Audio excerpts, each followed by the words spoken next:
Bwana Yesu apewe sifa. Karibuni katika mjadala lesoni ndogo ambayo natufuatilia kupitia chaneli yetu ya Imani na Maombi TV. Kabla tujaanza mjadala yetu, nikukumbushe maneno yafuatayo. Katika ulimwengu huu ambapo amani hakuna tena, mashaka, hofu ndani ya mioyo ya wanadamu imejaa, tumaini likizidi kupotea siku baada ya siku, ni wakati wa kumtafuta Mungu kuliko nyakati zote zile. Kama kuna muda kuomba, kuna muda kusoma neno, kuna muda kuhudhuria mikutano ya kidini na mikutano ya maombi, ni zama hizi na nyakati hizi. Kwa nini? Kwa sababu mwovu Ibilisi ameachia kwa kasi sana nguvu zake. Lengo lake, anatamani kutufanya muda wote kujiona wenye hatia, kujiona Kristo yuko karibu na sisi. Hauwezi ukatambua ila za mwovu Ibilisi kama haupo katika maombi, haupo katika connection sahihi na Mungu wa mbinguni. Ni lazima uhakikishe unatengeneza muunganiko imara na Mungu wa mbinguni. Basi tuombe. Baba yetu, jina lako litukuzwe. Asante sana kwa kuwa pamoja nasi. Roho wako Mtakatifu aendelee kutusimamia na kutuongoza. Tupatie mafunuo mapya kwa ajili ya ukuza na utukufu wa jina lako. Asante Baba kwa kuwa pamoja nasi, ni katika Yesu Kristo, amina. Leo somo letu ikiwa ni Oktoba 9 lina kichwa kinachosema neema ya kushangaza. Neema ya kushangaza. Neema ya kushangaza. Ukisoma katika Yoshua sura 9 utakuta makubaliano baina ya Wagebioni na Waisraeli, wakiwa wamewapatia Gebioni kazi ya kuwa wafanyakazi, tunaweza kutumia lugha hiyo, kupasua kuni na majukumu mengine katika nyumba ya Bwana. Mtunzi anaweza kusema hata kama watu wa Israeli wangetaka kuwashambulia Gebioni, wasingeruhusiwa kulifanya hilo kwa sababu ya kiapo kilichofanywa na viongozi wa jumuiya hii.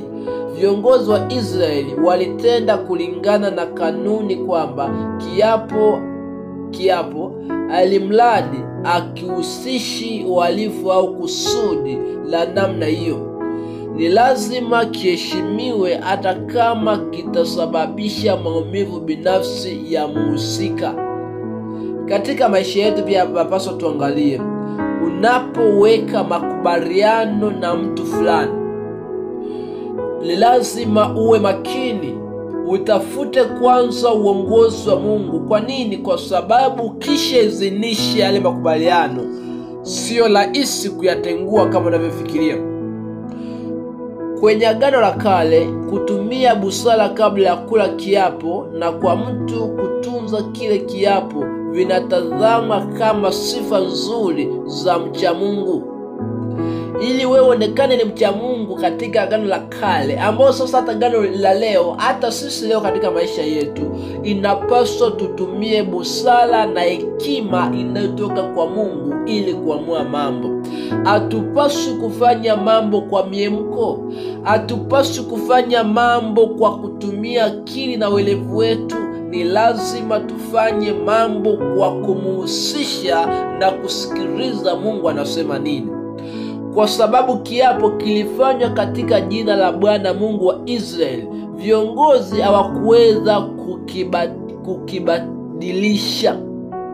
Ikiwa walifanya kiapo, hawakuwa na mamlaka ya kukibadilisha. Kwa nini? Kwa sababu kilifanyika kwa jina la Mungu wa Israeli, ambaye ndiye Mungu muumba mbingu na nchi. Kwa kiapo hicho kizito kilichofanywa na viongozi wa Israeli, hatima ya Israeli iliunganishwa na hatima ya Gibeoni kwa namna isiyotanguka. Kwa kweli, kwa kupewa kazi kama wapasua kuni na wateka maji kwa ajili ya nyumba ya Bwana. Unajua, viongozi wa Israeli wanaweka kiapo na Gibeoni kwa kuwafanya kuwa wafanyakazi, kupasua kuni na kuteka maji kwa ajili ya nyumba ya Bwana. Wanashindwa kuelewa kwamba kile kiapo kinawafunga. Kwa nini? Kwa sababu kilifanyika kwa jina la Bwana. Kwa maana hiyo walijikuta wametengeneza ubia na Wagibeoni bila hata wao kujua, na haikuruhusiwa kutenguka. Kwa nini? Kwa sababu Mungu wa Israeli tayari alikuwa ameshaidhinisha. Wagibeoni walifanywa kuwa sehemu ya kudumu ya jumuiya ya ibada ya Israeli. Jibu la Yoshua kulingana na tamko la watawala wa Israeli ambao lilitangaza utumwa kwa ajili ya mkutano wote, lilibadilisha laana na kuwa uwezekano wa baraka kwa Wagibeoni. Historia inafuata ya Wagibeoni inathibitisha faida kubwa ambazo mji ulizipata pamoja na utiifu wao kwa watu wa Mungu. Kiapo kilichofanywa na Israeli kilidumu hata vizazi kadhaa baadaye, kiasi kwamba wakati wa Israeli waliporejea kutoka kuwa mateka kwa Babeli, Wagibeoni walikuwa kati ya wale waliosaidia katika ujenzi mpya wa Yerusalemu. Matendo yao yatakuwa na matokeo ya milele, lakini tu kwa sababu ya neema ya Mungu. Kungetokea nini ikiwa Wagibeoni wangefichua utambulisho wao mapema na kuomba rehema kama Rahabu alivyofanya? Hatujui ambalo lingetokea, lakini hatuwezi kutupilia mbali uwezekano kwamba hata kutafuta ushauri wa mapenzi ya Mungu kingeleta matokeo ya kuwasamehe Wagibeoni wasiangamizwe. Kusudi la juu la Mungu si kuadhibu wenye dhambi, bali kuwaona wakitubu na kuwapatia rehema yake. Bwana Yesu apewe sifa. Hiki ndicho kitu ambacho watu wengi tunachanganya. Kusudi la Mungu kwa watu wake sio kuadhibu juu ya dhambi zao, ila ni kuwaona wote tukitubu, tukimrudia yeye. Na ndio maana unaweza kujiuliza maswali. Kuna mtu ni jambazi, kuna mtu ni mwizi, kuna mtu ni mchawi, kuna mtu ni muuaji, kuna mtu anafanya vitu vya ovyo, ni kaba, ni mzinzi, anafanya vitu vya ajabu, lakini bado ana nafasi ya kuendelea kuishi. Ni kwa nini? Ni kwa sababu bado Mungu anamtafuta. Anatamani siku moja katika mazingira fulani Mungu amfanyishe toba. Rafiki, kitu ambacho sio kirani kitu kimoja ni kwamba mwanadamu ana mchango kidogo sana juu ya kuokolewa, ila Yesu ndiye mwenye uwezo wa kutuokoa sisi sote. Hatuokolewi kwa sababu umetenda mema, ila tunaokolewa kwa sababu ya haki ya Kristo iliyoko ndani yetu. Na kwa maana hiyo sasa, ili kusudi mimi naye niokolewe, ni lazima pia tushiriki kuambia wengine habari njema.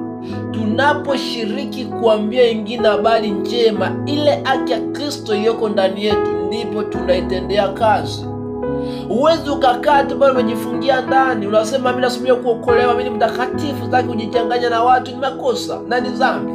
Kwa nini? Kwa sababu ukishajua habari njema za Mungu, ni lazima uende ukawaambie na wengine, ili kusudi wapokee toba ya kweli kutoka kwa Mungu wa mbinguni. Tunamwona Mungu anatamani na anafurahia sana anapoona wazambi tukimwelekea yeye. Ni furaha ya Mungu wa mbinguni. Kwa maana hiyo sasa, yapaswa sote tumtafute Mungu wa mbinguni na tushirikiane naye katika kutenda matendo mema. Ile Wagibeoni yapaswa itazamwe kama wito kwa ajili ya rehema ya Mungu, kwa ajili ya tabia yake ya haki na ya wema. Ilikuwa ni kwa sababu ya Wakanaani kukataa kutubu, na ukaidi wao wa makusudi ya Mungu kulisababisha uamuzi wa kuangamizwa kwao. Mungu aliheshimu utambuzi wa ukuu wake uliofanya na Gibeoni, pamoja na shauku yao ya kufanya mapatano ya amani badala ya uasi, na utayari wao wa kuacha ibada za sanamu na hivyo kumwabudu Mungu pekee wa kweli. Bwana Yesu apewe sifa. Katika maisha yetu bado wito unatolewa. Kama ambavyo wito ulitolewa kwa Kanani waache ibada za sanamu, amwabudu Mungu wa kweli, hata na sisi katika leo maisha yetu bado Mungu anatoa huo wito kwamba yapaswa tuachane na vitu ambavyo havifai, tumtafute Mungu wa kweli. Mungu muumbaji wa mbingu na nchi ndiye anayestahili kuabudiwa katika zama zote, katika nyakati zote, katika mazingira yote. Hata kama kuna sehemu unakutana vitu ambavyo havifai na vistahili, haupaswi kupoteza tumaini kwa Mungu wako wa mbinguni. Yapaswa tuendelee kumtafuta Mungu, tuendelee kumulilia yeye, kwa sababu yeye pekee ndiye Mungu anayestahili kuabudiwa. Basi tumuombe Mungu aendelee kuwa pamoja nasi, ni katika Yesu Kristo, amina. Basi tuombe. Rafiki yetu, jina lako litukuzwe. Asante sana kwa kuwa pamoja nasi. Roho wako Mtakatifu aendelee kusema nasi. Ujumbe wa leo ukalete badiliko katika maisha yetu, ni katika Yesu Kristo, amina. Mungu wa mbinguni atubariki sana.